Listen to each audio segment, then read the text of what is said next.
দুনিয়ার ভিতরে তুমি যেই দলমুক্ত হয়ে চলবা, যেই দলের নেতা নেত্রীকে নেতা নেত্রী মানবা, আল্লাহ রাসূল বলতেছেন কিয়ামতের ময়দানে সেই দলভুক্ত হইয়া তুমি উঠবা, এবং ওই দলের নেতা নেত্রীর সঙ্গে তোমার হাসর হবে। এক কথায় মুখস্থ করে বাড়ি করে যাওয়া লাগবে। বলেন, যার সঙ্গে যার মহব্বত তার সঙ্গে তার কিয়ামত। আমার উপর বেশি বেশি একটু রাগ করছেন না? হ্যাঁ, এত কম রাগ হইলে হয়, আর একটু বেশি বেশি রাগ হইলে। আমার সঙ্গে রাগ হইয়া বাজান কোনো লাভ নাই, কারণ তোমার কবরে তুমি যাবা, আমার কবরে আমি যাব। তোমার কবরের প্রশ্নের উত্তর তুমি দিবা, আমার কবরের প্রশ্নের উত্তর আমি দেব।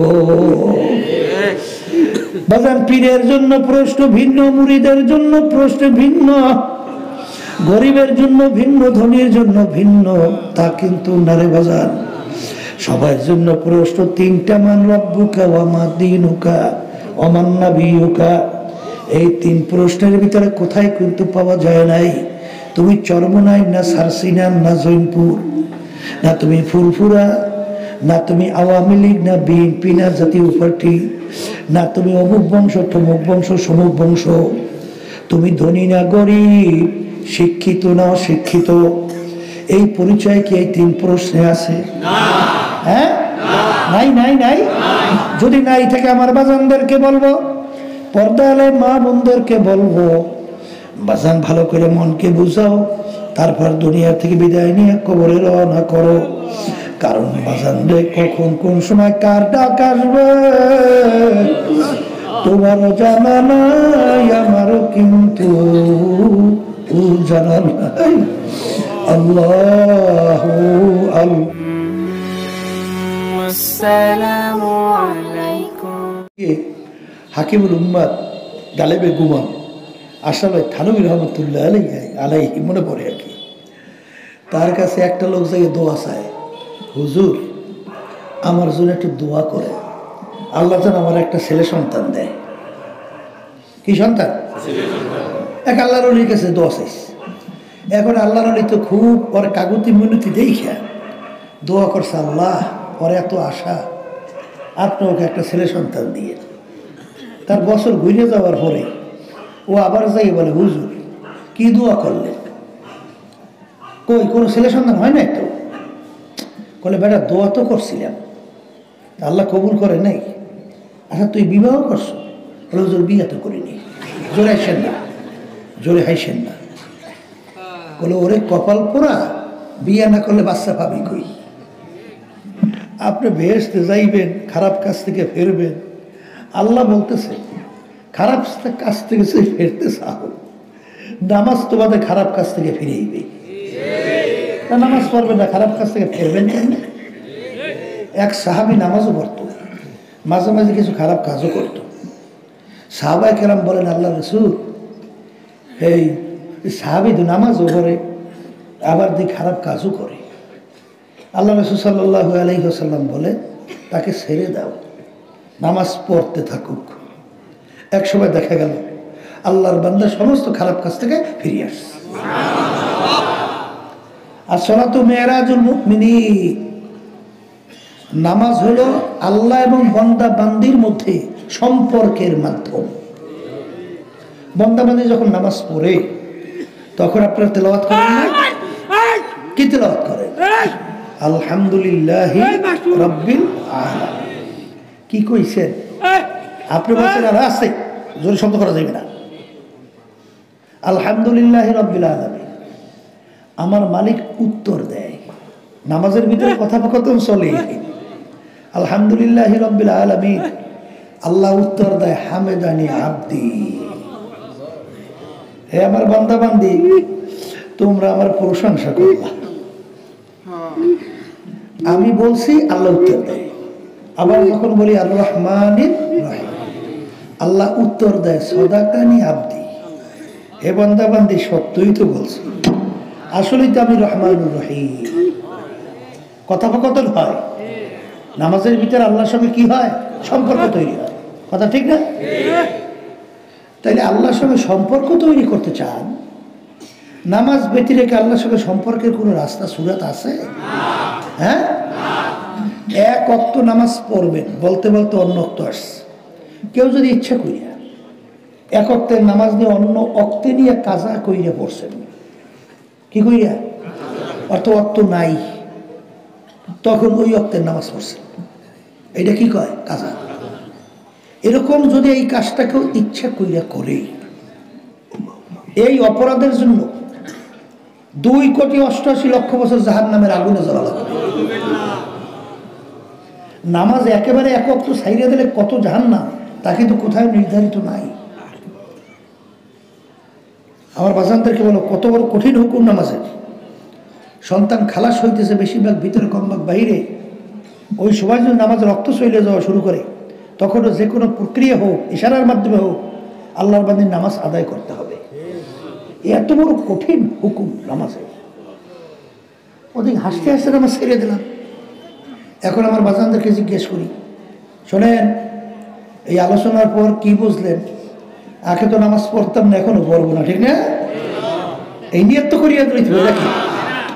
তাইলে আমি আমার বাজানদেরকে জিজ্ঞেস করব, পর্দার আড়ালে মা বোনরা যারা শুনতেছেন, হুশ থাকতে, জীবন থাকতে 5 ওয়াক্ত নামাজ ছাড়বেন না, এরকম নিয়ত কে কে করতে পারলাম? এই সবাই উঠেছে না? 2 একজন বাদ আছে, 500 টাকাই দেখেন তো। এই আলহামদুলিল্লাহ বলে হাত নামান, সবাই বলেন আল্লাহুম্মা আমিন। আল্লাহ আপনি কবুল করে নেন। এখন এক শ্রেণীর, বিশেষ করে আমার যুবক বাজানরা, ওরা মনে একটু বিপদে বেশি পড়ছে। ওরা মনে মনে বলে, হুজুর, এই আগে শুনছি হুজুরা বলে আটকাইয়ে মাহফিল দেয়, আজকে তো হেই কায়দাই হয়েছে। কারণ আমি হাতটা জায়গায় লজ্জার ব্যাপার না, কি কায়দায় পড়ছে দেখেন তো, এখন আটকাইয়ে মাহফিল। এই আল্লাহর বান্দা, নামাজ পড়লে লাভ তোমার না আমার? আসতে কয় তোমার নিজের নামাজ লাভ না? তাই যে নিজের লাভ বোঝে না, এর চেয়ে বোকা দ্বিতীয় দুনিয়া থাকতে পারে?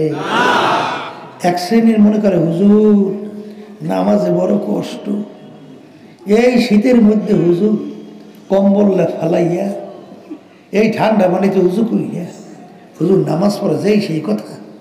আমি আমার বাজানদেরকে জিজ্ঞেস করি, বাজান নামাজে খুব কষ্ট না? হ্যাঁ। আচ্ছা, আমার রিক্সাওয়ালা বাজানরা গরমের দিনে রৌদ্রের ভিতরে রাস্তা রিক্সা চালায়, মাথার ঘাম টপ টপ করে পড়তে থাকে, তার চেয়েও নামাজে কষ্ট? আসতে কত কৃষক ভাইরা জমির ভিতরে ফসল লাগায়, ধান লাগায়, আল্লাহ রৌদ্রে চামড়া ফুল দিয়া কালো হয়ে যায়, এসব নামাজে কষ্ট? জেলে ভাইরা সমুদ্রে মাছ ধরে, জীবনের ঝুঁকি নিয়া ওই সমুদ্রের ওদিকে আমরা যাইতো। অনেকে বলে, হুজুর এতজন ছেলে নিখোঁজ। ওই গেছিলাম পাথরঘাটা, সেখানে এক বাপের একটাই ছেলে পড়াশোনা করে, ওর বাপের আবার বড় ট্রলার আছে, সমুদ্রে মাছ ধরে। এখন ছেলের শখ জাগছে একটু সমুদ্রে যাবে মাছ ধরতে, গেছে সমুদ্রে, আর ফিরে আসে নাই। ওই যে গেছে তো গেছে, আর আসে নাই। এই জানের ঝুঁকি নিয়ে মাছ ধরে এই সমুদ্রের ভিতরে, এই ঠান্ডার মধ্যে, বৃষ্টির মধ্যে, এর চেয়েও নামাজে কষ্ট আসতে কর। এখন আমার বাজানদেরকে বলবো, এর পরেও যদি কেউ কষ্ট মনে করেন, আসলে কোনো কষ্ট নেই। কারণ যদি আপনি আল্লাহর উপর তাওয়াক্কুল কইরেন, নিয়াতকে পোক্ত কইরেন, যদি আল্লাহর হুকুম পালন করার জন্য নামতে পারেন, আল্লাহ রাব্বুল আলামিন ওয়াদা করছেন, ওয়াল্লাযীনা জাহাদু ফীনা লানাহদিয়ান্নাহুম সুবুলানা ওয়া ইন্নাল্লাহা লামাআল মুহসিনিন। হে আমার বান্দা বান্দীরা, যদি আমাকে রাজি খুশির উদ্দেশ্যে আমার হুকুম পালন করার জন্য তোমরা যদি রাস্তায় নামো, পাহাড় পরিমাণ যদি মুসিবত তোমাদের সামনে আসে, আমি তোমাদের সঙ্গে ওয়াদা করতেছি, আমি তোমাদের জন্য আমি রাস্তা খুইলা দেব, একটা না বহুত রাস্তা। আমার একটা উদাহরণ, ইউসুফ আলাইহিস সালাতু ওয়াস সালামের নাম শুনছেন? নবীর নাম শোনেন নাই? বিবি জুলাইখার নামও তো শুনছেন। বিবি জুলাইখা ইউসুফ আলাইহিস সালাতু ওয়াস সালামকে আটকাইছে, ঘরের মধ্যে দরজাও 7টা, তালাও মারছে 7টা। দুনিয়ার কোনো নিয়মে বের হওয়ার কোনো সুযোগ আছে?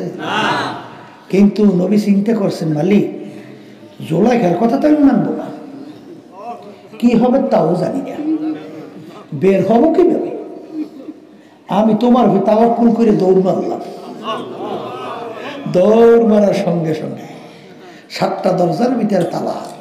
আল্লাহ রাব্বুল আলামিন টাস টাস কইরা তালা সব খুলে দিচ্ছে। এই নবী বেরিয়ে চলে আসছে, আটকাই রাখতে পারছে? কে দরজা খুলবে? রাস্তা কে খুলবে? তাহলে আপনার আবার এত চিন্তা কিসের? কথা ঠিক কিনা? আমার যুবক বাজানরা যারা চিন্তা করো বসে বসে, হুজুর এখন যুবক বয়স, হুজুর কথা যা বলছেন ঠিকই বলছেন, তাহলে এখন চিত্ত বিনোদনের সময়, আনন্দ ফুর্তির সময়। হুজুর এখন যদি আনন্দ ফুর্তি না করি কর্ম কবে? বুড়ো হইলে করা যাইবে? এখন একটু করে টেনে বুড়ো হইয়া ঠিকঠাক মতোই তাওবা করবো, আল্লাহর হুকুম নবীর তরিকা অনুযায়ী চলবো। এক শ্রেণী আমার যুবক বাজানরা এই চিন্তা আছে না? আসতে কয়তো আছে আছে। আমি আমার যুবকদেরকে জিজ্ঞেস করি, বাজান তুমি যে বুড়া হবা এই গ্যারান্টিটা পাইছো কে কে? কেউ সার্টিফিকেট পাইছো যে তুমি বুড়া হবা? তোমার চেয়ে অনেক যুবক দুনিয়া থেকে বিদায় নিয়ে খবরে যায় নাই, তাই তুমি বুড়া হবে গ্যারান্টিটা পাইছো? হ্যাঁ, কিন্তু হে যুবক, এই যুবক বয়সে যদি তুমি তাওবা করতে পারো, আল্লাহ তোমার দরজা মর্যাদা সম্মান এত বাড়াইয়া দেবে, নবীদের মর্যাদায় তোমাদের মর্যাদা পৌঁছাইয়া দেবে। জওয়ানি তওবা করদাম শিবায়ে পয়গম্বরি ওয়াক্তে পীরে গিরগে জালে মিশাওয়াদ ফরজগারি। নবীদের মর্যাদা তোমাদের মর্যাদা। হে যুবক, তুমি কি চাও না যে তোমাদের মর্যাদা কিয়ামতের ময়দানে আল্লাহ রাব্বুল আলামিন নবীদের মর্যাদা দান করুক? যুবকরা বলো চাই। আল্লাহ আপনি কবুল করেন। শোনেন হে আমার যুবকরা, কিয়ামতের ময়দান যেদিন অন্য কোনো ছায়া থাকবে না, আল্লাহ রাসূল সাল্লাল্লাহু আলাইহি ওয়াসাল্লাম বলেন, সেই কিয়ামতের ময়দানে 7 প্রকার লোককে আল্লাহ ডাইকা ডাইকা তার স্পেশাল আরশের মধ্যে ছায়া দান করবে। কয় প্রকার? এর ভিতরে এক প্রকার ওই যুবক, যেই যুবক তার জওয়ানিটা আল্লাহর রাস্তায় কাটাতে পারবে।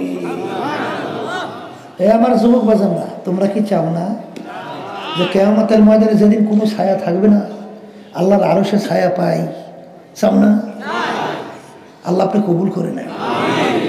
এখন অনেক মুরব্বীরা মনে মনে বলে, হুজুর সব সুযোগ সুবিধা সবই দিয়ে যুবকদের, আমাদের হুজুর কিছুই নেই, আগে মানে তো বুঝিও নাই, তখন তো পাগলামি ঠাকলামি করিয়া জীবন শেষ করছে।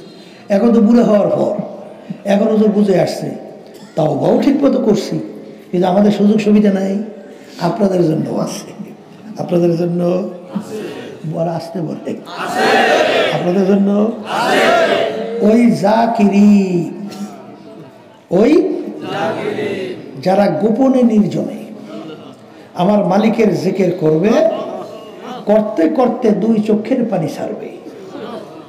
ফাফাজাত আইনা, তাদের 2 চোখের থেকে পানি ছাইরা মালিকের দরবারে কাঁদবে আর মাপ চাবে গুনাহ থেকে, জাহান্নাম থেকে, আল্লাহর আযাব ও গজবের থেকে।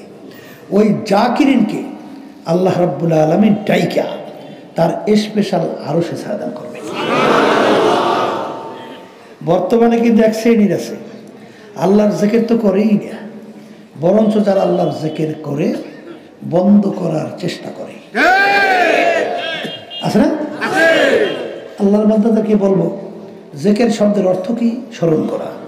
বলেন, জিকির শব্দের অর্থ কি? স্মরণ করা।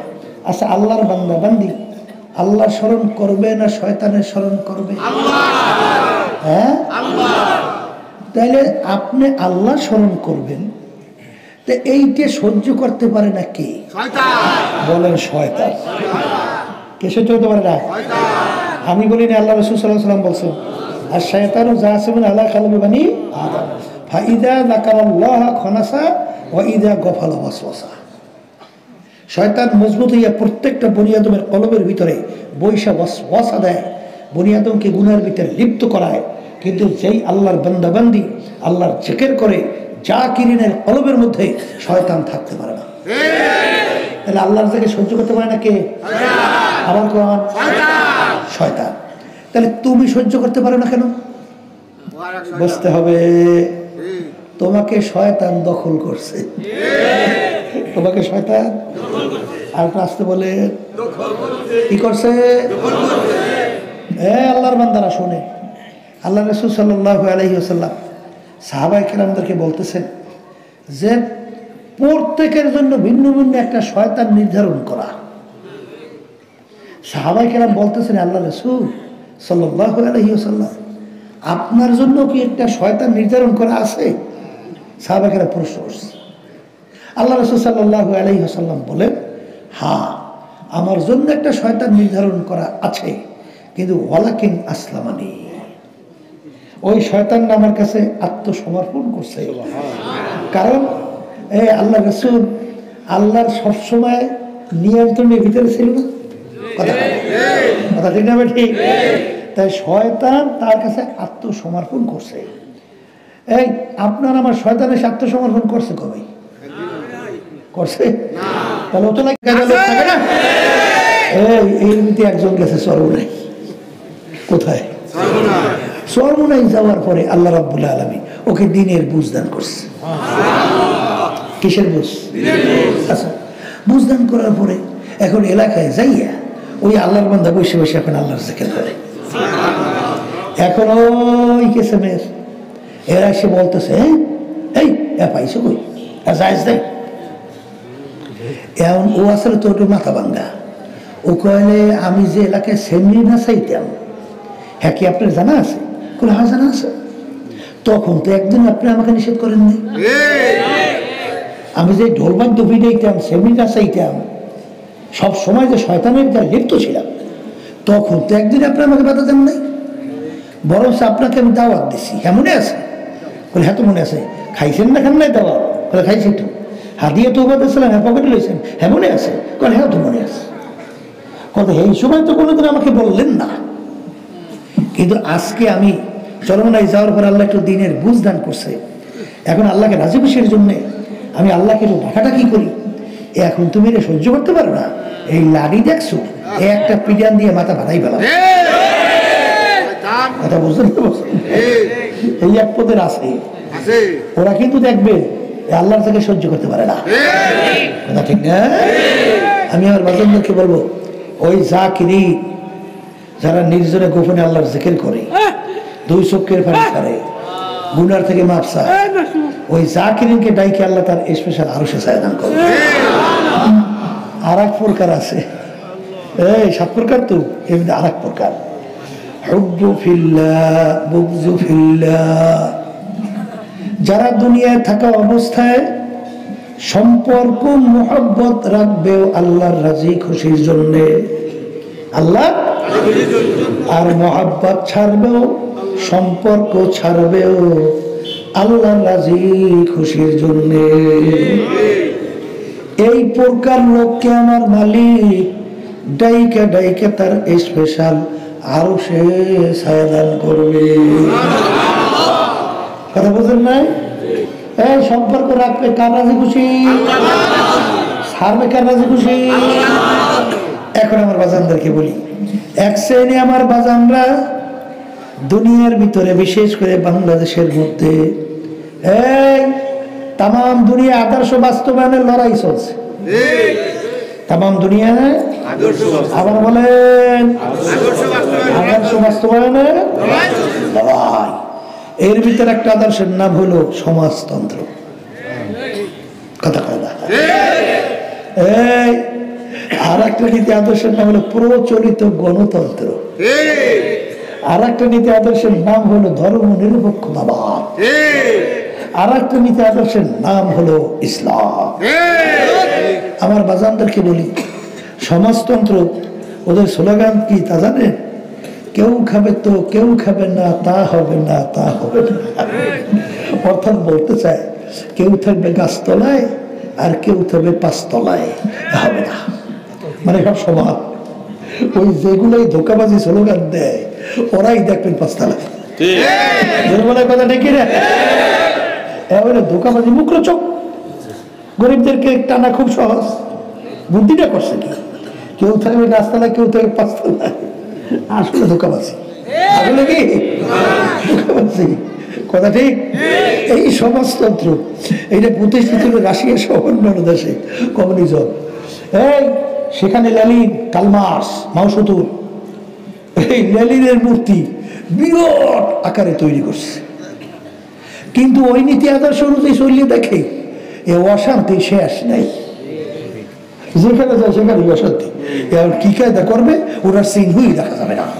এই কেয়ারে নিয়া ওই যে উঠাইয়া একসে সাগরে, ওই মূর্তি নিয়ে সাগরে ফেলাই গেছে।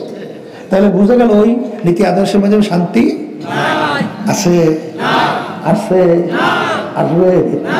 এই আল্লাহর বান্দারা, আর একটা নীতি আদর্শের কথা বলছি, প্রচলিত গণতন্ত্র, যার প্রবক্তা আমেরিকান প্রাক্তন প্রেসিডেন্ট আব্রাহাম লিঙ্কন। এই প্রচলিত গণতন্ত্রের থিওরি দিছিল government of the people, by the people, for the people. এক কথায় বোঝাতে চায় সমস্ত ক্ষমতার মালিক জনগণ। কথা বুঝেন, সমস্ত ক্ষমতার মালিক হলো জনগণ। এখন আমি বাজানদেরকে জিজ্ঞেস করি এই নীতি আদর্শের মাধ্যমে শান্তি যদি আসে, তো আমেরিকায় তো প্রথম দেখতাম, কথা খারাপ, আমেরিকায় শান্তি আছে? এই ইতিহাস পরের ইতিহাস। তাম দুনিয়ার ভিতরে সবচেয়ে বেশি আত্মহত্যা হয়, সবচেয়ে বেশি আত্মহত্যা বুঝেন যাদের ভিতরে ঈমান নাই। যখন অশান্তি সহ্য করতে পারে না তখন এক পর্যায়ে নিজে নিজে মরে। এর নাম কি? এই তাম দুনিয়ার ভিতরে সবচেয়ে বেশি আত্মহত্যার দেশ হলো আমেরিকা। তাইলে তোদের এই নীতি আদর্শের মাধ্যমে শান্তি যদি আসতো, তাহলে তোদের দেশেই দেখতাম তাহলে আত্মহত্যা করে কেন? কথা কয় না। ওদের সমাজ বলে সভ্য না অসভ্য সমাজ? আসতে কয়। আমি সিলেট গেছিলাম বুঝছেন কয়েক বছর পূর্বে, এই বছরে গেছিলাম, তো কয়েক বছর পূর্বের একটা ঘটনা। এক আল্লাহর বান্দা তার ফ্যামিলি সহ থাকে আমেরিকায়, ছেলে সন্তান, বিবি, বাচ্চা মাচ্চা সব সহ। তো ওই লোকটা আমরা যাওয়ার পরে খুব খেদমত করে। লোকটা খুব ধনী মানুষ, সুন্দর সুন্দর অনেকগুলা বিদেশে স্টাইলে বাড়ি টেলি করছে। তা আমি একদিন জিজ্ঞাসা করি, ভাই আপনার ছেলে সন্তান কয়জন? তার মেয়ের কথা কয়জন বলছেন আমার স্মরণ নেই, ছেলে কয়েছিল 2 জন, এটা মনে হচ্ছে। আমি বলছি আপনার ছেলেরা কি করে? বলে হুজুর তা বলতে পারি না। তা আমি মানি, আপনার ছেলেরা কি করে বলতে পারেন না মানি? বলে হুজুর ওই দেশের নিয়ম হলো ছেলে মেয়ে যখন বড় হয় তখন তাদের ইচ্ছে মতো যেদিকে ইচ্ছা সেদিকে চলে যায়, বাপ মা তাকে বাধা দেওয়ার কোনো আইন নাই। যদি বাপ মা তাদেরকে বাধা দেয় আর তারা যদি অভিযোগ দেয়, সঙ্গে সঙ্গে হাতে হ্যান্ডকাপ লাগাইয়া বাপ মাকে জেলে ঢুকাইতে হয়। হুজুর ওরা যে কোথায় গেছে বলতে পারি না। এই সমাজটা, এই নীতি আদর্শটা খুব শান্তির আদর্শ না? কয় কি আমরাও দেশে কুত্তে আছে না? আসতে কয় কুত্তে চেনেন না মনে হয়, শোনেন? আচ্ছা কুত্তের বাচ্চাগুলো যখন বড় হয় নিজেরা খাইয়ে তৈরি চইলের মতো অবস্থা তৈরি হয়। এই মা কুত্তা থাকে কই আর ওই বাচ্চাগুলো কোনো সম্পর্ক আছে? হ্যাঁ, তাহলে কুত্তা বড় হওয়ার পর যার যার পথ, গরু বাচ্চা বড় হওয়ার পরে যার যার পথ, অন্যান্য বড় হওয়ার পরে যার যার পথ। কিন্তু মানুষ আর কুকুর সমান? গরু আর মানুষ সমান? হ্যাঁ, ওরা বৃদ্ধাশ্রম বানাইছে, ভদ্র ভাষা। আমাদের দেশে খড় খড় খড় চেনেন না? ওই যে পশু ছাগল গরু ফসল খাইলে খড়ে নিয়ে আটকায়, সরকারি আছে না? ওরা খড় বানাইছে, গরু ছাগল আটকায় না। যখন বাপ মা বুড়ো হয়ে যায় তখন বলে এদের বোঝা হয়, বোঝা, তখন নিয়ে ওই খড়ের ভিতরে ফেলাইয়ে রাখে। এখনো মানুষের জীবন আসতে জীবন। আর ওদিকে ইসলাম নীতি কি শিক্ষা দেয়? আরে মুসলমান, আজকে অনেক মুসলমান সন্তান ইসলাম নীতি আদর্শ চিনলাম না, আজকে এর সঙ্গে জড়াইতে পারলাম না। আফসোস, ইসলাম শিক্ষা দেয়। আল্লাহু আকবার। এই বাপ মায়ের সঙ্গে এরকম কোন আচরণ করা যাবে না, এরকম কোন ব্যবহার করা যাবে না যে আচরণের মাধ্যমে বাপ মা কষ্ট পাইয়া তাদের জবান থেকে কষ্টদায়ক কোন শব্দ বের হয়, আহ ও, এরকম কোনো কষ্ট দেওয়া। আল্লাহ রসুল সাল্লাল্লাহু আলাইহি ওয়াসাল্লাম বলেন, সাহাবায়ে কেরাম বলেন, আল্লাহ রসুল, যদি বাপ মা আমাদের সাথে জুলুম করে, জুলুম বোঝেন তো, অন্যায়, অবিচার,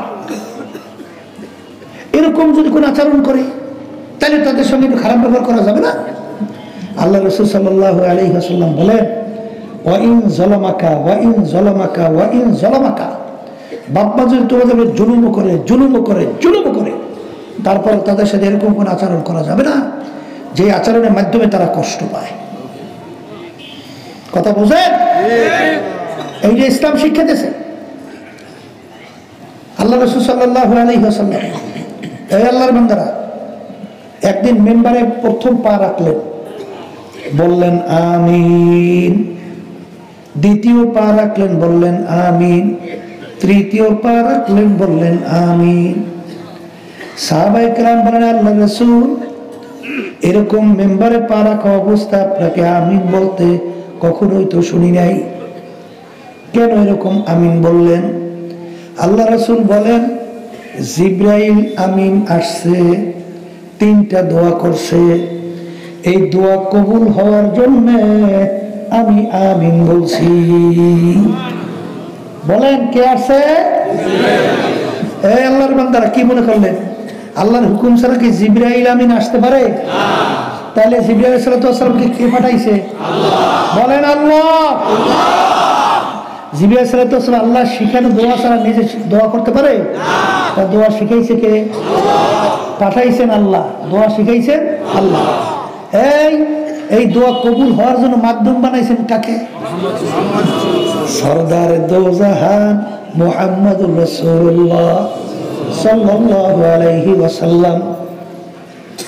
এই দোয়া কবুল হওয়ার ভিতরে সন্দেহ কি কি আছে? কার কার কি মনে হয়? আস্তে একটু বল। দোয়া শিখাতেছে কে? দোয়া করার জন্য মাধ্যম বানাইছেন সবচেয়ে সম্মানিত ফেরেশতা জিবরাইল আলাইহিস সালাম। আমিন বলাইছেন কার মাধ্যমে? সবচেয়ে মাখলুকাতের ভিতরে উত্তম সৃষ্টি আল্লাহ রাসূল সাল্লাল্লাহু আলাইহি ওয়াসাল্লাম। দোয়া কবুল হওয়ার মধ্যে সন্দেহ নাই। কয়টা দোয়া মুখস্থ করেন? 1 নম্বর, জিবরাইল আলাইহিস সালাম বলতেছেন, আল্লাহ রাসূল সাল্লাল্লাহু আলাইহি ওয়াসাল্লাম, আপনার উম্মতেরা, আল্লাহর বান্দা বান্দীরা দুনিয়ায় থাকা অবস্থায় রমজান মাসে রোজা পাইল। কি মাসে? এই সুযোগ পাইয়াও তার জীবনের গুনাহ যে মাফ করায়া নিতে পারলো না, ওর ধ্বংস হোক। রমজান মাসে রোজা পাইয়া যে তার জীবনের সব গুনাহ মাফ করাইয়া নিতে পারে নাই, তার কি হোক? ধ্বংস হোক। আল্লাহ রাসূল সাল্লাল্লাহু আলাইহি ওয়াসাল্লাম বলছেন আমিন। আমার বাজানদেরকে যার কথা এসে গেছে বললেই ফেলে, রমজান মাস বেশি দূর আছে? আসতে কয়, এই রমজান মাসে রোজা পাইয়া জীবনে গুনাহ মাফ করাইতে পারে নাই। রমজান মাসের বরকত ফজিলত আপনার উলামায়ে কেরামদের মুখে শোনেন না? শোনেন তো। এখন যে আমরা এশার নামাজ পড়ছি না, পড়ছেন তো? আজকে এশার নামাজে এটা ফরজ। রমজান মাসে যদি আপনি একবার এশার নামাজ ফরজ আদায় করেন, এখন 70 বার যদি এশার নামাজ ফরজ আদায় করেন, 70 বার যে সব পাবেন, এই পরিমাণ সব রমজানে এক এশায় আল্লাহ দান করবে। সুবহানাল্লাহ। হ্যাঁ, এই সুন্নাত আমল আল্লাহ রাব্বুল আলামিন রমজানের সুন্নতের সব দান করবে ফরজের সমান। কি নেক কামাই করার বড় সুযোগ না? কথা কন না কা? এই আল্লাহর বান্দারা, পর্দা আলে মা বোনেরা, রমজান মাসের মধ্যে এমন একটা রাত্রি আছে যেই রাত্রির ব্যাপারে আল্লাহ রাব্বুল আলামিন নিজে ঘোষণা করেন, খায়রুম মিন আলফি শাহরিন, হাজার মাসের চেয়ে উত্তম। সুবহানাল্লাহ। কয় রাত্রি? হিসাব করলে দেখা যায় 83 বছর 4 মাস হয়। 83 বছর, তাই 83 বছর 4 মাস। আপনি যদি 24 ঘন্টার জন্য ইবাদতের ভিতরে লিপ্ত থাকেন, যেই পরিমাণ সওয়াব পাবে। কয় বছর? আবার 83 বছর 4 মাস, 24 ঘন্টা আপনি যদি ইবাদতের ভিতরে লিপ্ত থাকেন, যেই পরিমাণ সওয়াব পাবেন, রমজান মাসের ওই রাত্রিতে তার চেয়ে বেশি সওয়াব পাবেন। একটা মানুষ 83 বছর বয়স পর্যন্ত সংখ্যাও তো কম। কথা হয় না? তাহলে এই রাত্রিটা কোন মাসে আছে? রমজান মাসে। এই কথার মাধ্যমে আমি আমার বাজানদেরকে বলি, শোনেন, কেতাবের ভিতরে আসছে যে রমজান মাসে রোজা পাইল, ইচ্ছা করে যদি একটা রোজা ছাইরা দেয়, যতদিন বাইচা থাকবে ততদিন যদি রোজা রাখতে থাকে, রমজান মাসের একটা রোজার সমান বরকত পাবে না। কি এখন এই কথার মাধ্যমে কি বুঝলেন? আল্লাহ যদি রমজান মাস আল্লাহ কবুল করেন পাইয়ে বসি, তাই রোজা ছাড়বেন না রাখবেন? কারা কারা নিয়ত করছেন? ঘরের পর্দা হলে মা বোনরা উঠাইয়েন, আল্লাহ দেখো। আল্লাহ আল্লাহ আমিন। আল্লাহ হাত নামান, আল্লাহ তৌফিক দান করেন, আল্লাহ আপনি কবুল করেন। এই রমজান মাসের মধ্যে সংক্ষেপে বললেই ফেলাই, এই 12 মাসে বছর হয়। 12 মাসে, এই 12 মাসের ভিতরে সবচেয়ে সম্মানিত মাসের নাম কি? মাশাআল্লাহ, সবাই তো জানে। কোন মাস? আচ্ছা বলেন তো, রমজান মাস সম্মানিত হইলে কেন? বলেন, কোরআনুল কারীম ওই মাসে নাযিল হওয়ার কারণে মাস সম্মানিত হয়ে গেছে। জোরে বলেন আলহামদুলিল্লাহ। ওই যে শুনেছিলেন যে ওই মাসের ভিতরে একটা রাত্রি আছে, যেই রাত্রিটা হাজার মাসের চেয়ে উত্তম। এত উত্তম হইল কেন? ওই রাত্রিতেই কোরআনুল কারীম নাযিল হয়েছে। সবাই জোরে বলেন সুবহানাল্লাহ। 1 লক্ষ বা 2,24,000 নবী রাসূল দুনিয়াতে আল্লাহ পাঠাইছে। কত? 1 লক্ষ বা 2,24,000 নবী রাসূল আল্লাহ দুনিয়াতে পাঠাইছে। এর ভিতরে সবচেয়ে সম্মানিত শ্রেষ্ঠ নবীর নাম কি? মুহাম্মদ রাসূলুল্লাহ। কারণ আল্লাহর হাবিবের উপর আল্লাহ রাব্বুল আলামিন কোরআনুল কারীম নাযিল করছে। আচ্ছা, সমস্ত নবীদের ভিতরে সবচেয়ে সম্মানিত শ্রেষ্ঠ উম্মতের নাম কি? আমরা আলহামদুলিল্লাহ বলেন। কারণ কি? কোরআনুল কারীম আল্লাহ রাব্বুল আলামিন আমাদের জন্য পাঠাইছে। তাহলে আজকে এক কথায় কোরআনুল কারীমের সম্মানে বলেন মাস সম্মানিত। বলেন, মুখ কইলে বলেন। কোরআনুল কারীমের সম্মানে রাত্রি সম্মানিত। বলে, কোরআনুল কারীমের কারণে নবী সম্মানিত। কোরআনুল কারীমের সম্মানের কারণে উম্মত সম্মানিত। এখন আমার বাজানদেরকে বলবো, যেই আল্লাহর বান্দা বান্দি কোরআনুল কারীম অনুযায়ী নিজের জীবনকে চালাবে, ওই মানুষটাও সমাজের ভিতরে সম্মানিত। আজকে আপনাদের পাশেই ঘুমায় আছে আল্লাহু আকবার আমসাদ সাহেব রাহমাতুল্লাহি আলাইহি। আল্লাহু আকবার। সবাই বলেন, লোকটা ভালো না খারাপ? কেন ভালো বলেন? আস্তে কেন কেন কেন? হ্যাঁ, কোরআনুল কারীমের সম্মানে ব্যক্তি সম্মানিত। এখন আমার বাজানদেরকে বলবো, পর্দালে মা বোনদেরকে বলবো, যেই আল্লাহর বান্দা বান্দি নিজের জীবনকে কোরআনুল কারীম অনুযায়ী চালাবে, সেই মানুষটা সমস্ত মানুষের ভিতরে সম্মানিত। যেই ঘর কোরআনুল কারীমের নিয়ম অনুযায়ী চলবে, বলে যেই ঘর কোরআনুল কারীমের নিয়ম অনুযায়ী চলবে, ওই ঘরটাও সমস্ত ঘরের ভিতরে সম্মানিত। আমি ভুল বলি না? যেই সমাজ কোরআনুল কারীম অনুযায়ী চলবে ওই সমস্ত সমাজের ভিতরে সম্মানিত। যেই রাষ্ট্র কোরআনুল কারীম অনুযায়ী চলবে ওই রাষ্ট্রটা তাম দুনিয়ার রাষ্ট্রের ভিতরে সম্মানিত। ঠিক বলছি না ভুল বলছি? শোনেন, আমি তো শুনছি, শুনে খুব খুশি তো হয়েছি। আপনাদের এলাকা আলহামদুলিল্লাহ দিনের প্রতি আপনাদের অনেক আন্তরিকতা, আলহামদুলিল্লাহ। আমাদের এখানে মাদ্রাসা মোহতামিম সাহেব, তিনি চেয়ারম্যান নির্বাচন দাঁড়াইছিল না, আপনারা স্বতঃস্ফূর্ত তাকে সমর্থন দিয়েছেন না? কারণ কি? কোরআনুল কারীমের মহব্বতে। আসতে কয় কথা ঠিক না? ঠিক। এই জন্য আমার বাজানদেরকে বলবো, পর্দা আলে মা বোনরা যারা শুনতেছেন, শোনেন, যেই কথা বলতে চাইছিলাম, আমি 2003 সাল সরমনা ইউনিয়ন, সেখানে চেয়ারম্যান নির্বাচনে দাঁড়িয়েছিলাম 2003 সালে। আজকে তো প্রায় 21 না 22 বছর আগে, না কত বছর? হ্যাঁ প্রায়। আচ্ছা, সেখানে অন্য দলীয় একটা লোক আমাদের নির্বাচনী স্টেজের ভিতরে আসছে, আসছে বক্তব্য রাখতেছে, আমার কথা উল্লেখ করে বলতেছে সে যদি চেয়ারম্যান হয় তাহলে সমাজের রাস্তাঘাটের কি উন্নয়ন হবে তা জানি না, তবে নামাজের সংখ্যা বাড়বে। কথা বলছে। আলহামদুলিল্লাহ, আমি তো চেয়ারম্যান হয়ে গেছি। চেয়ারম্যান হওয়ার পরে এখন এলাকার উল্লেখযোগ্য ব্যক্তিরা আমাদের সঙ্গে একসঙ্গে সালিশ ব্যবস্থা করছে না, বসার পরে এখন নামাজের সময় তো আলহামদুলিল্লাহ আমি নামাজে রওনা করছি। এখন বড় মেয়েরা কি করবে? লজ্জা শরমে তো যাওয়া লাগে, ঠিক আছে? চেয়ারম্যান সামনে নামাজ পড়তে যায়, বসে থাকলে কেমন দেখায়, মন চায় না, এরপরে জোর করে যাওয়া লাগে। তাইলে চেয়ারম্যান যদি নামাজি হবে, নামাজি সংখ্যা বাড়ে বাড়ে। কথা ঠিক। এমপি যদি স্যার নামাজি হয়, আপনারাই কিন্তু কইতে আছেন আরো বাড়ে, আরো বাড়ে। দেশ পরিচালনায় প্রধানমন্ত্রী যদি নামাজি হয়, হ্যাঁ।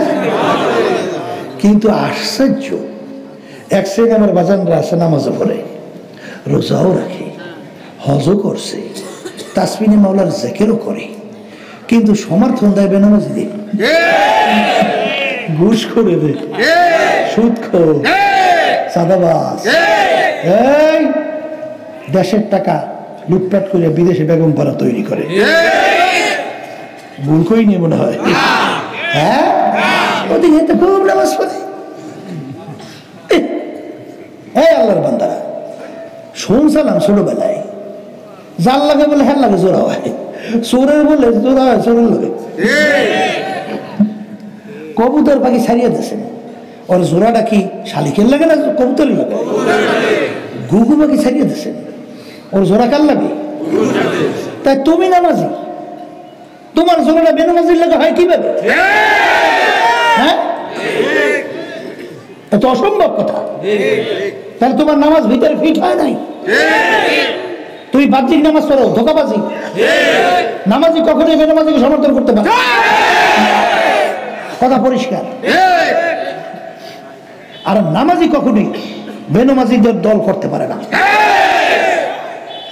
কারণ কি তা জানেন? আল্লাহ রাব্বুল আলামিন কোরআন কারীমের ভিতরে বলছেন, আমি শুনেই রেখে যাই, কে মানবে তা জানি না। আল্লাহ রাব্বুল আলামিন কোরআন কারীমের ভিতরে বলেন, ইয়াওমা নাদউ কুল্লা উনাসিন বিইমামিহিম, কিয়ামতের ময়দানে আমার মালিক প্রত্যেকটা মানুষকে তার দলের নেতা নেত্রীর সঙ্গে ডাকবে। এখানে প্রত্যেকটা মানুষ, কেউ বাদ নাই। এখানে কোরআন কারীমে আয়াত শুনাইছি, আল্লাহ বলতেছে প্রত্যেকটা মানুষকে তার দলের নেতা নেত্রীর সঙ্গে ডাকবে।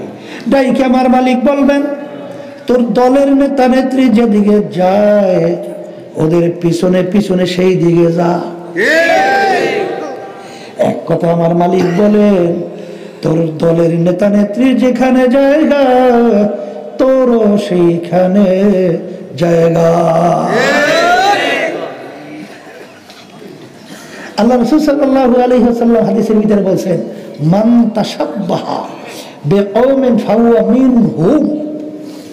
দুনিয়ার ভিতরে তুমি যেই দলভুক্ত হয়ে চলবা, যেই দলের নেতা নেত্রীকে নেতা নেত্রী মানবা, আল্লাহ রাসূল বলতেছেন কিয়ামতের ময়দানে সেই দলভুক্ত হইয়া তুমি উঠবা এবং ওই দলের নেতা নেত্রীর সঙ্গে তোমার হাসর হবে।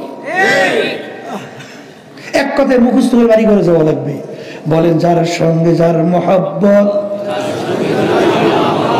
তার সঙ্গে তার কিয়ামত। আমার উপর বেশি বেশি একটু রাগ করছেন না? হ্যাঁ, এত কম রাগ হইলে হয়, একটু বেশি বেশি রাগ। আমার সঙ্গে রাগ হইয়া বাজান কোনো লাভ নাই, কারণ তোমার কবরে তুমি যাবা, আমার কবরে আমি যাব। তোমার কবরের প্রশ্নের উত্তর তুমি দিবা, আমার কবরের প্রশ্নের উত্তর আমি দেব। বাজান, পীরের জন্য প্রশ্ন ভিন্ন, মুরিদের জন্য প্রশ্ন ভিন্ন, গরিবের জন্য ভিন্ন, ধনীর জন্য ভিন্ন, তা কিন্তু নারে বাজান। সবার জন্য প্রশ্ন তিনটা, মান রব্বুকা ওয়া মা দীনুকা ওয়া মান নাবিয়ুকা। এই তিন প্রশ্নের ভিতরে কোথায় কিন্তু পাওয়া যায় নাই। তুমি চরমনাই না সারসিনা না জৈনপুর, না তুমি ফুরফুরা, না তুমি আওয়ামী লীগ, না বিএনপি, না জাতীয় পার্টি, না তুমি অমুক বংশ তমুক বংশ সমুক বংশ। তুমি ধনী না গরিব, শিক্ষিত না অশিক্ষিত। এই পরিচয় কি এই তিন প্রশ্নে আছে? হ্যাঁ, নাই নাই নাই। যদি নাই থেকে আমার বাজানদেরকে বলবো, পর্দালে মা বোনদেরকে বলবো, বাজান ভালো করে মনকে বুঝাও, তারপর দুনিয়া থেকে বিদায় নিয়ে কবরে রওনা করো। কারণ বাজান রে, কখন কোন সময় কার ডাক আসবে তোমারও জানা নাই, আমারও কিন্তু জানা নাই। আল্লাহ আল্লাহ। ওই ঢাকা সদরঘাট থেকে লঞ্চ ছাড়লো, নদীর ভিতরে লঞ্চের ভিতরে আগুন ধরে গেল। যুবক ছেলে বাপের কাছে মোবাইল করে, বলে আব্বা জান দেখা হবে কিয়ামতের ময়দানে। জইলা পুইরা ছাই হয়ে গেল, আর বাপ আত্মীয় স্বজনের সঙ্গে দেখা হয় নাই।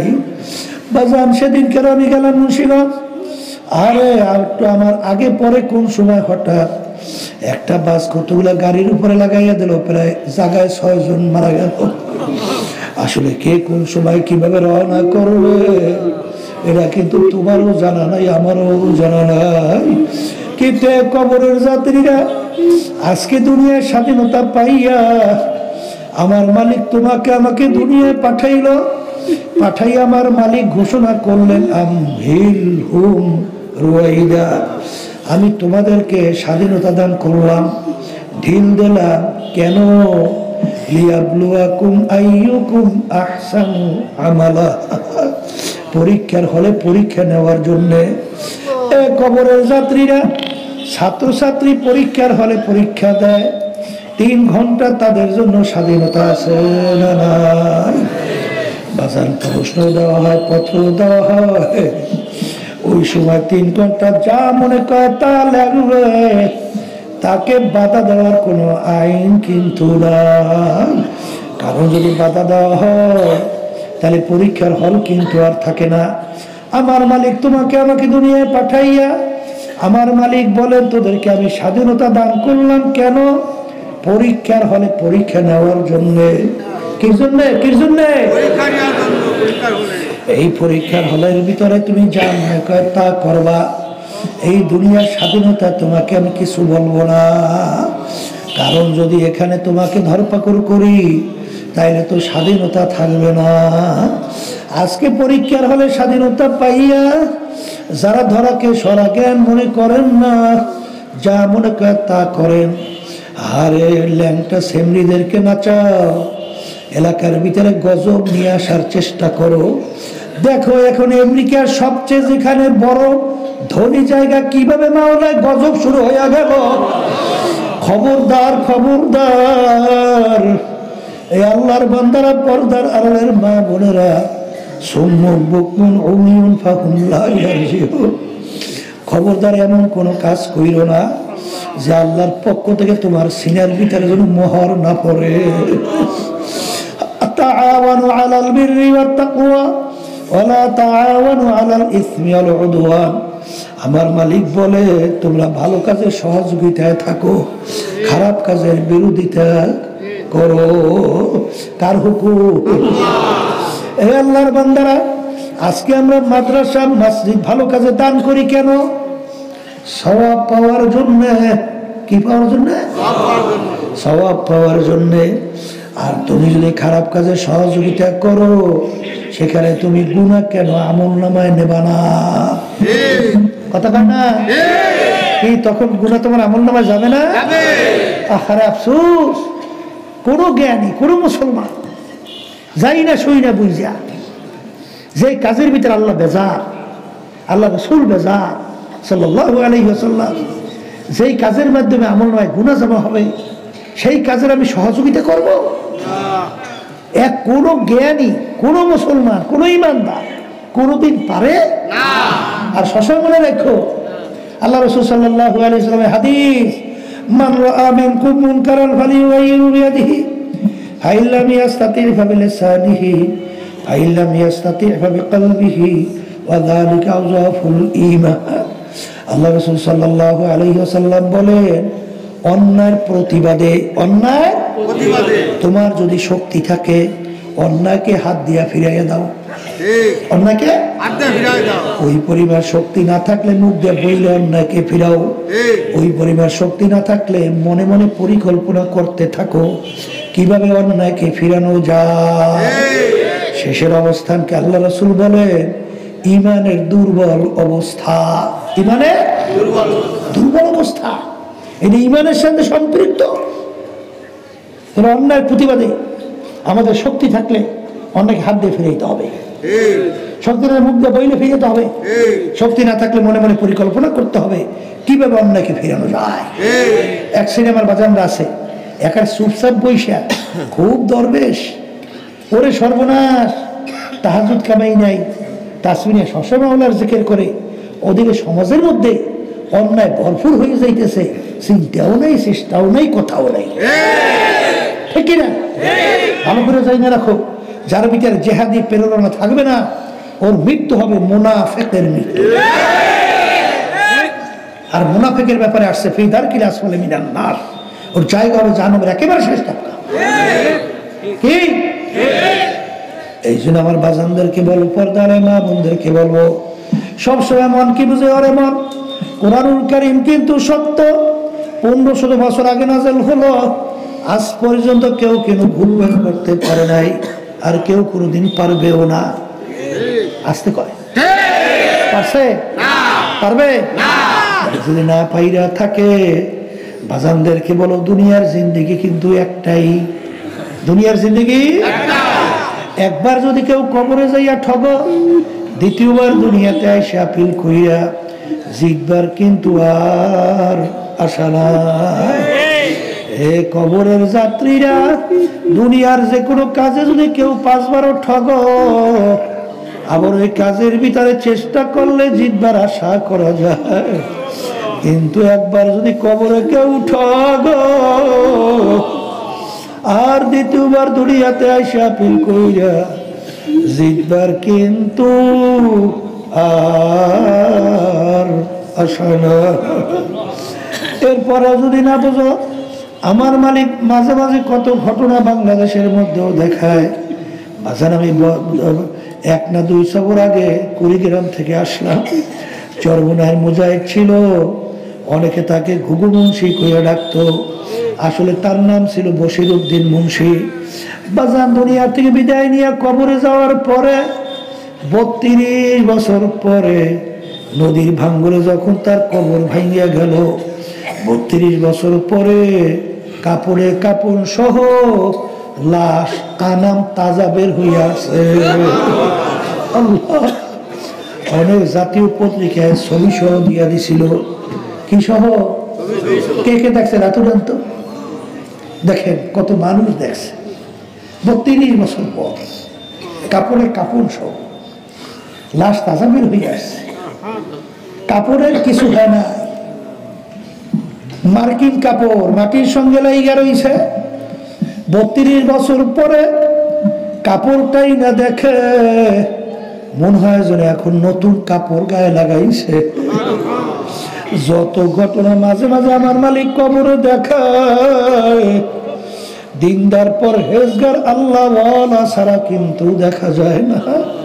আবার কত কবরে আগুন দেখা যায়, সাপ দেখা যায়, নাফরমানের চেহারা শুয়ারের চেহারা হইয়া পইরা আছে।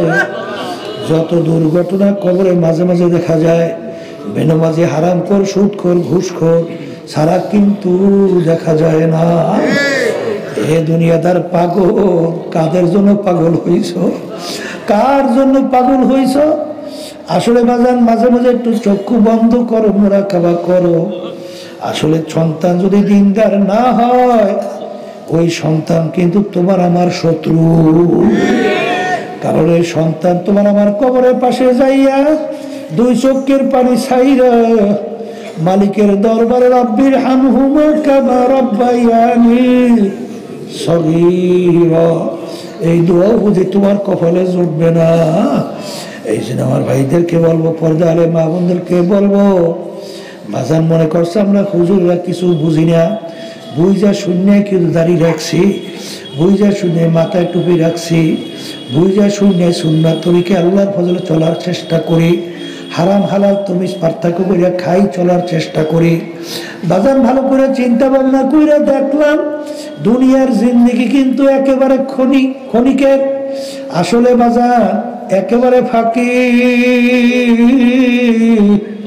যার যত বয়স যেন পিছনের দিকে তাকাইয়া দেখো, মনে হয় সব কালকের ঘটনা।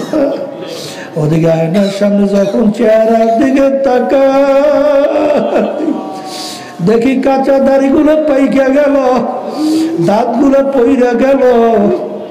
আরে কত মানুষ নিয়ে 4 টেবিলে চা খাইলাম, গল্পের টেবিলে গল্প করলাম, এখন তাদেরকে বাজারেও পাওয়া যায় না, 4 টেবিলেও পাওয়া যায় না।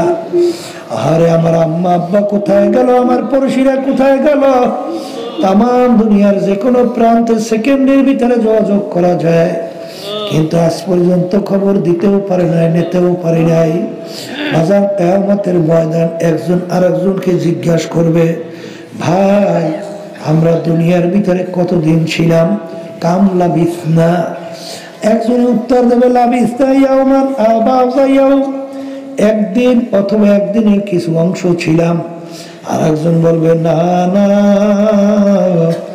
আমার তো মনে হয় ঘরে এক দরজার থেকে ঢুকলাম, অন্য দরওয়াজা থেকে বের হইয়া আসলাম, ঢুকলাম এবং বের হলাম। ফাস আলিল আদিন, যারা হিসাব রাখছে তারাই বলতে পারবে দুনিয়ার ভিতরে আমরা কতদিন ছিলাম। এই কবরের যাত্রীরা এই হলো দুনিয়ার জিন্দেগি। এই জন্য আমার বাজানদেরকে বলবো, পর্দা আলে মা বোনদেরকে বলবো, আমার মালিক যখন মাহফিলে নিয়ে আসছে, আমার মালিক বড় দয়ার মাওলা, বড় মায়ার মাওলা। যদি গুনার কথা মনে কইরা দিলটাকে ভাইয়া 2 চোখের পানি ছাইরা আমার মালিকের দরবারে মাপ চাওয়ার মতো চাইতে পারো, আমার মালিক অপেক্ষায় থাকে কখন আমার বান্দা বান্দী আমাকে আল্লাহ কইয়া ডাক দেবে, আমি তার ডাকে সাড়া দেব। আল্লাহু আল্লাহ। এই দিন আমার বাজানদেরকে বলবো, আমার মালিক বড় দয়ার, বড় মায়া। আমার মালিক সবসময় অপেক্ষায় থাকে কখন আমাকে মালিককে ডাক দেবা। আরে আমার মালিক তোমার ডাকে সাড়া দেবে যদি তাওবা খালেস নিয়তে করতে পারো। আমার মালিক শুধু তোমার আমার গুনাহ মাফ করবেন তাই না, এমনকি নেকের দ্বারা তোমার আমার গুনাহকে পরিবর্তন কইরা দেবে। আরে বাজানরে আবার এই মাহফিল পাবো আর মালিকের দরবারে দোয়া করবো, কোনদিন আর বুঝি হয় না। আর পাবো কিনা তাও সন্দেহ।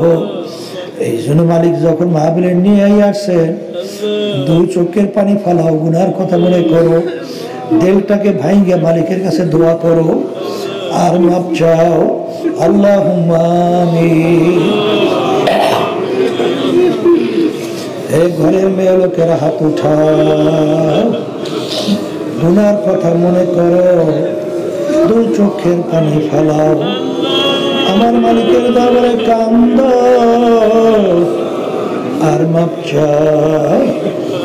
যদি কান্না না আসে মনকে বুঝারে মন, একদিনে ঘরের দরজা দিয়ে নতুন বউ হয়ে উঠছিল রে মন।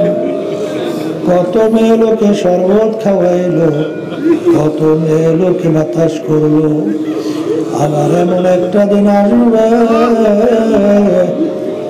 এই ঘরের দরজা দিয়ে আমার লাশ হয়ে যাবে।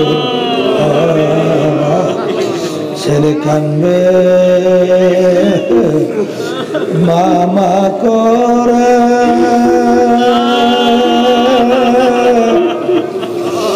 মেয়ে কানবে মামা করে, জবাব তো